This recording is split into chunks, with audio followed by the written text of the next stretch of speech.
સ્વાગત છે આપના અરવલ્લી સમાચારમાં અને બુલેટિન સાથે હું છું માસૂમ। સમાચારોની શરૂઆત કરતા પહેલા નજર કરીએ હેડલાઇન્સ પર।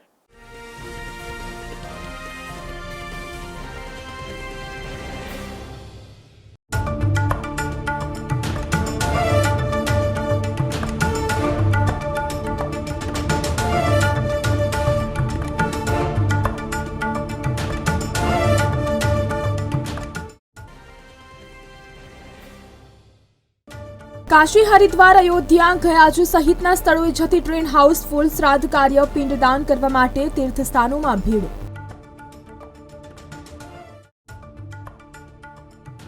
सीबीएसईए खानगी विद्यार्थीओ माटे धोरण 10-12 ની परीक्षा माटेनुं रजिस्ट्रेशन शरू कर्युं। परीक्षाना फॉर्म भरती वखते विद्यार्थीओ माटे 4 केटेगरीनी व्यवस्था रखाई। राज्यમાં નવરાત્રીના પ્રથમ 3 દિવસ થંડરસ્ટ્રોમથી લઈને હળવો વરસાદ પડી શકે। શહેરમાં વર્ષ 2013-2024માં નવરાત્રીમાં વરસાદ પડ્યો હતો।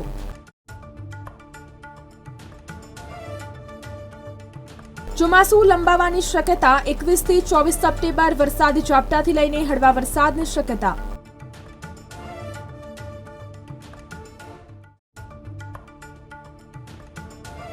शनिवार रविवार शहर में वरसाद ने कारण ठंडक प्रसरी हती। सोमवारे वरसाद विराम लेता शहरनु महत्तम तापमान 31.4 डिग्री नोंधायुं।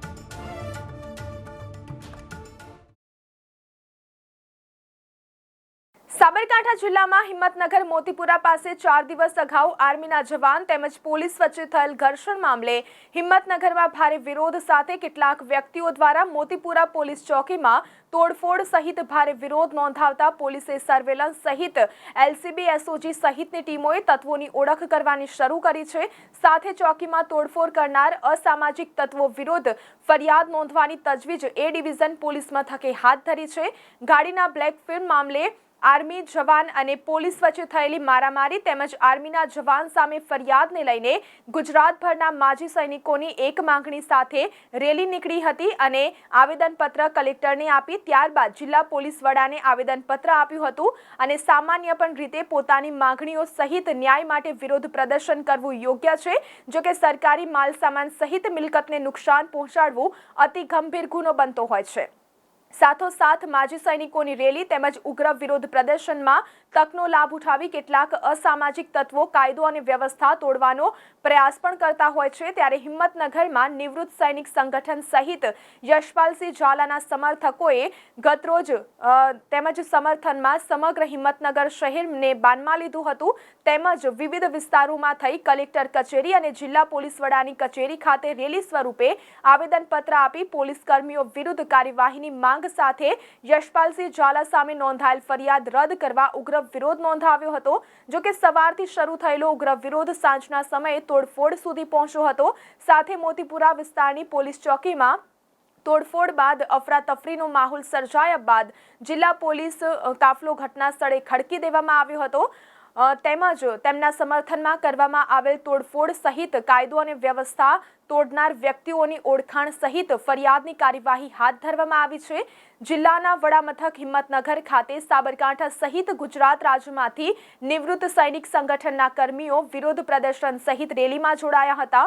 પોલીસ સામે પોલીસ હાય હાય મુર્દાબાદના સૂત્રોચ્ચાર સાથે કલેક્ટર સહિત પોલીસ વડા દ્વારા યશપાલસિંહ ઝાલાને પૂરતા ન્યાયની ખાતરી આપવામાં આવી છે। જો કે કલેક્ટર સહિત પોલીસ સાથેની બેઠક પૂર્ણ થયા બાદ કેટલાક તત્વોએ સાંજના સમયે તેમજ પોલીસ વચ્ચેના ઘર્ષણવાળી ચોકીમાં તેમજ કાચ ખુરશીઓ સહિતની તોડફોડ કરતા વિવાદ વધુ ઉગ્ર બન્યો છે। 4 દિવસ અગાઉ મોતીપુરા પોલીસ ચોકીમાં પોલીસની નેમપ્લેટવાળી કારના કાચ બ્લેક ફિલ્મ મામલે આશરે 18 મિનિટ સુધી વાતચીત બાદ ખાખીના દબંગ અધિકારી અને કર્મીઓ તેમજ જવાન વચ્ચે ઘર્ષણ થયું હતું। બાદમાં પોલીસે આર્મીના જવાન સામે પોલીસ ફરિયાદ નોંધી તેની અટકાયત કરી હતી। જવાન સામે ફરિયાદ બાદ અટકાયત કરતા સમગ્ર વિરોધ શરૂ થયો છે। જો કે હાલના સમયમાં તબક્કે રેલી તેમજ વિરોધમાં તકનો લાભ ઉઠાવી પોલીસ ચોકીમાં તોડફોડ કરનાર તત્વોને જેલ હવાલે કરવા પોલીસે સીસીટીવી ફૂટેજ અને વિડીયોના મારફતે તમામ ઇસમને ઓળખવાની કાર્યવાહી શરૂ કરી છે। જો કે પોલીસ અને આર્મી જવાન વચ્ચે થયેલ ઘર્ષણ બાદ સાબરકાંઠા પોલીસ સામે નિવૃત્ત સૈનિક સંગઠન સહિત કરણી સેના દ્વારા વિરોધ નોંધાવાઈ રહ્યો છે। સાથે શાંતિપૂર્ણ રીતે રેલી સહિત સૂત્રોચ્ચાર સાથે રજૂઆત બાદ કાયદો અને વ્યવસ્થા તોડવાનું કાર્ય કરનાર તત્વો ખાખી માટે પડકારરૂપ બન્યા છે। ત્યારે તોડફોડ કરનાર તત્વો સામે ફરિયાદ નોંધવા સહિતની અટકાયતની કાર્યવાહી શરૂ કરાઈ છે। જો કે નિવૃત્ત માજી સૈનિક સંગઠન દ્વારા શરૂ થયેલો પોલીસ સામેનો વિરોધ આગામી દિવસોમાં કયો માર્ગ અપનાવે છે તે પણ ખૂબ મહત્વનું બની રહે છે। આ રેલીના આયોજનના ભાગરૂપે તેઓ દ્વારા જે જીન રોડ છે ત્યાંથી શરૂ કરીને કલેક્ટર ઓફિસ સુધીની એક રેલી કાઢવામાં આવેલી હતી અને તેઓ દ્વારા કલેક્ટર સાહેબને મળીને અને ત્યારબાદ અત્રેની કચેરીએ પોલીસ અધિક્ષકશ્રીને મળીને પોતાની રજૂઆત કરવામાં આવેલી હતી અને તેઓની રજૂઆત શાંતિપૂર્ણ રીતે સાંભળી તેઓની તમામ રજૂઆત જે છે એ અન્વયે ન્યાયપૂર્ણ કાર્યવાહી કરવામાં આવશે અને તે માટે સમયની માંગણી પણ તેઓને પાસે કરવામાં આવેલી હતી અને તેઓને જાણ કરવામાં આવેલી હતી। સદર રેલી જે કાઢવામાં આવેલી હતી તે દરમિયાન જ અમુક અસામાજિક તત્વો દ્વારા અવૈધ રીતે ઉશ્કેરણી કરીને આ અસામાજિક તત્વો દ્વારા જે પોલીસની જે મોતીપુરા ચોકી આવેલી છે તેની નજીક જે પોટાહટ છે તે પોટાહટ પાસે જઈને પ્લાસ્ટિકની ખુરશીઓની અને તેના કાચની તોડફોડને એવું બધું કરવામાં આવેલું છે। પોલીસ દ્વારા હાલ આ અસામાજિક પ્રવૃત્તિ કરનારા ઈસમોને ઓળખ કરીને તેઓ વિરુદ્ધ ધોરણસરની કાર્યવાહી હાથ ધરવામાં આવેલ છે। સોનાના બિસ્કિટના નામે ચીટિંગ કરતી રાજસ્થાનની ગેંગ ઝડપાઈ છે। અરવલ્લી જિલ્લા એલસીબી ટીમે 3 આરોપીઓને દબોચા છે। આરોપીઓએ કથિત ખેતરમાંથી મળેલા સોનાના બિસ્કિટ વેચવાનું કરતા હતા કારસો। અડધા ભાવે સોનાના બિસ્કિટ વેચવાનું કહી નકલી સોનું પધરાવતા પિત્તળના સોનાના વરખ ચઢાયેલ 4 કિલો નકલી સોનાના 7 બિસ્કિટ પોલીસે ઝડપ્યા છે। અંદાજિત 4 કરોડની કિંમતનું નકલી સોનું અડધી કિંમતે આપવાનું હતો કારસો। શામળાજી પાસે વોચ ગોઠવી 3 આરોપીઓ ઝડપ્યા છે તો એક ફરાર બન્યો છે। સરકારી કર્મચારીઓ અને વેપારીઓનો સીધો સંપર્ક કરી કરતા હતા છેતરપિંડી। વેપારીએ આપેલી ફરિયાદના આધારે ઓપરેશન પાર પડાયું। ટેસ્ટિંગ માટે સાચું સોનું આપી ડીલ થયા બાદ નકલી સોનું પધરાવતા હતા। અગાઉ મહેસાણા જિલ્લામાં 90 લાખ રૂપિયાની છેતરપિંડી થઈ હતી તો અરવલ્લી જિલ્લા પોલીસ વડાએ પીસી કરીને આપી માહિતી। રાજસ્થાનમાં જયપુરની આસપાસ ખુશબુદ્દીન અને મોહસિન રાકેશ એમ કરીને કુલ 4 આરોપીઓ પોતાને ત્યાં ખેતરમાંથી સોનાના બિસ્કિટ મળ્યા છે અને અડધા ભાવે વેચવાના છે એના આધારે ડાયરેક્ટ ગુજરાતના વેપારીઓને સારા લોકોને કોન્ટેક કરતા હતા અને કોન્ટેક કર્યા પછી એ જ્યારે વ્યક્તિ ત્યાં જાય ત્યારે એમને ટેસ્ટિંગ માટે અમુક પ્રકારના નાના બિસ્કિટ આપતા હતા જે સાચા હતા। એ ટેસ્ટિંગ કરાવ્યા પછી જ્યારે ખરેખર ડીલ કરવાની થાય ત્યારે એ પિત્તળના બિસ્કિટ જેના ઉપર સોનાનો વરખ ચડાવી અને એને પધરાવી દેતા હતા અને પૈસા લઈને ગાયબ થઈ જતા હતા। આ પ્રકારની બાતમીના આધારે ગઈકાલે અમે વોચ ગોઠવી અને આજ જે ટોળકી છે એ એમની હેરિયર ગાડી લઈ અને ધનસુરાના વિસ્તારમાંથી રિટર્ન થતા હતા ત્યારે શામળાજી ખાતે અમે પકડી લીધા છે। ટોટલ 4 કિલોના પિત્તળના સોનાના વરખ ચડાવેલા બિસ્કિટ અમે કબજે કર્યા છે। 5-6 મોબાઈલ કબજે કર્યા છે અને ગાડી કબજે કરી છે। 3 આરોપી આમાં અમે અરેસ્ટ કર્યા છે અને એક આરોપી અમારી જે ઓપરેશન છે એ દરમિયાન ભાગી ગયો છે એ અમારે માટે વોન્ટેડ છે। મેઘરજમાં જ્વેલર્સ દુકાનમાં ચોરીની ઘટના સામે આવી છે। દુકાનના નકુચા કટરથી કાપી દુકાનમાં પ્રવેશ કર્યો। રાજલક્ષ્મી જ્વેલર્સમાંથી 1200 ગ્રામ ચાંદીની ચોરી। ચોરે સીસીટીવીનું ડીવીઆર પણ ચોરી કર્યું તો મુખ્ય માર્ગ પર પણ ચોરીની ઘટના બની છે। એક જ શખ્સે ચોરીને અંજામ આપ્યો છે તો આ સમગ્ર ઘટના સીસીટીવી કેમેરામાં કેદ થઈ છે। મેઘરજ પોલીસે તપાસ હાથ ધરી। મેઘરજમાં જ્વેલર્સ દુકાનમાં ચોરીની ઘટના સામે આવી છે। દુકાનના નકુચા કટરથી કાપી દુકાનમાં પ્રવેશ કર્યો। રાજલક્ષ્મી જ્વેલર્સમાંથી 1200 ગ્રામ ચાંદીની ચોરી। ચોરે સીસીટીવીનું ડીવીઆર પણ ચોરી કર્યું તો મુખ્ય માર્ગ પર પણ ચોરીની ઘટના બની છે। એક જ શખ્સે ચોરીને અંજામ આપ્યો છે તો આ સમગ્ર ઘટના સીસીટીવી કેમેરામાં કેદ થઈ છે। મેઘરજ પોલીસે તપાસ હાથ ધરી। પોલીસ દ્વારા ભારતીય સેનાના જવાનને મારવાનો મામલો, નિવૃત્ત જવાનો અને સેનાના સમર્થકોનું આંદોલન ઉગ્ર બન્યું. પોલીસ વડાની કચેરી આગળથી પસાર થતો હાઈવે બ્લોક કરાયો હતો. નિવૃત્ત જવાનોએ ન્યાયની માંગ સાથે હાઈવેને બ્લોક કર્યો હતો. પોલીસ વડાની કચેરી આગળ નિવૃત્ત ફૌજી અને લોકોનો હોબાળો. પોલીસ દ્વારા ભારતીય સેનાના જવાનને મારવાનો મામલો, નિવૃત્ત જવાનો અને સેનાના સમર્થકોનું આંદોલન ઉગ્ર બન્યું. પોલીસ વડાની કચેરી આગળથી પસાર થતો હાઈવે બ્લોક કરાયો હતો. નિવૃત્ત જવાનોએ ન્યાયની માંગ સાથે હાઈવેને બ્લોક કર્યો હતો. પોલીસ વડાની કચેરી આગળ નિવૃત્ત ફૌજી અને લોકોનો હોબાળો. તાજેતરમાં બિહાર ખાતે એક જનસભા દરમિયાન કોંગ્રેસ તથા ઇન્ડી ગઠબંધનના મંચ ઉપરથી દેશના વડાપ્રધાન નરેન્દ્રભાઈ મોદીના દિવંગત માતા વિશે અભદ્ર ટિપ્પણી કરવામાં આવી હતી. રાહુલ ગાંધી અને તેજસ્વી યાદવની ઉપસ્થિતિવાળા આ મંચ પર એક માતાનું જે અપમાન કરવામાં આવ્યું હતું તે ખૂબ જ નિંદનીય બાબત છે. આ ટિપ્પણી બાદ પણ કોંગ્રેસ દ્વારા એનું કોઈ જ નિવેદન આપ્યું ન હતું.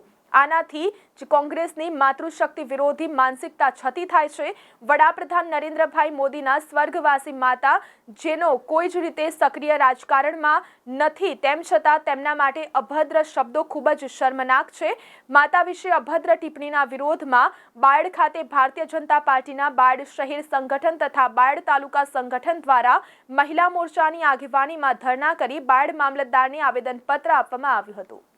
તાજેતરમાં બિહાર પ્રદેશમાં કોંગ્રેસ તથા ઇન્ડી ગઠબંધનના જાહેર મંચ પરથી આદરણીય વડાપ્રધાન શ્રી નરેન્દ્રભાઈ મોદીના સ્વર્ગીય માતૃશ્રીને જે અભદ્ર શબ્દો કહેવામાં આવ્યા, હું તેની સખત નિંદા કરું છું. આ અભદ્ર વાણીના વિરોધમાં આજરોજ બાયડ શહેર સંગઠન, બાયડ તાલુકા સંગઠન, ભારતીય જનતા પાર્ટીના મહિલા મોરચાની આગેવાનીમાં ધરણા પ્રદર્શન કરવામાં આવ્યું અને રેલી સ્વરૂપે મામલતદાર કચેરીએ જઈ મામલતદાર સાહેબને આવેદનપત્ર આપવામાં આવ્યું. માતૃશક્તિનું અપમાન આ ભારત નહીં સહે અને માતૃશક્તિ જે દૈવી શક્તિ છે એના વિશે અભદ્ર ટિપ્પણી એ યોગ્ય નથી. હિન્દુ પંચાંગ મુજબ ભાદરવો મહિનો શરૂ થતાં જ શ્રાદ્ધ અને પિતૃપક્ષનું પાવન પર્વ શરૂ થઈ ગયું છે. આ સમયગાળા દરમિયાન પિતૃઓને મોક્ષ અપાવવા અને શ્રાદ્ધ વિધિ કરવા માટે શ્રદ્ધાળુઓ મોટી સંખ્યામાં ધાર્મિક તીર્થસ્થાનો તરફ પ્રયાણ કરી રહ્યા છે. આ કારણે કાશી, હરિદ્વાર, અયોધ્યા અને ગયાજી જેવા મુખ્ય સ્થળોએ જતી ટ્રેન હાઉસફુલ થઈ ગઈ છે. Central board of secondary education CBSE ધોરણ 10 અને ધોરણ 12 માટે પ્રાઇવેટ એટલે કે ખાનગી વિદ્યાર્થીઓ માટે પરીક્ષા માટેના રજીસ્ટ્રેશનનો પ્રારંભ કર્યો છે. વિદ્યાર્થીઓ આ રજીસ્ટ્રેશન CBSEની સત્તાવાર વેબસાઇટના માધ્યમથી કરી શકશે. રાજ્યમાં નવરાત્રીના પ્રથમ 3 દિવસ દરમિયાન થંડરસ્ટ્રોમથી લઈને હળવો વરસાદ પડી શકે છે, પરંતુ બાકીના દિવસોમાં વરસાદ પડવાની શક્યતા નહીવત હોવાનું આગોતરું એંધાણ હવામાન વિશેષજ્ઞે કર્યું છે. હવામાન વિશેષજ્ઞના જણાવ્યા અનુસાર શહેરમાં વર્ષ 2013થી 2024માં નવરાત્રીમાં વરસાદ પડ્યો હતો. આ વર્ષે અરબી સમુદ્ર કે બંગાળની ખાડીમાં અપર એર સાયક્લોનિક સર્ક્યુલેશન લો પ્રેશરની સિસ્ટમને કારણે ચોમાસું લંબાવવાની શક્યતા છે, જેના કારણે સપ્ટેમ્બરના અંત સુધીમાં વરસાદનું જોર યથાવત રહી શકે છે. ખાસ કરીને આ વર્ષે 21 થી 24 સપ્ટેમ્બર વરસાદી ઝાપટાથી લઈને હળવા વરસાદની શક્યતાઓ છે.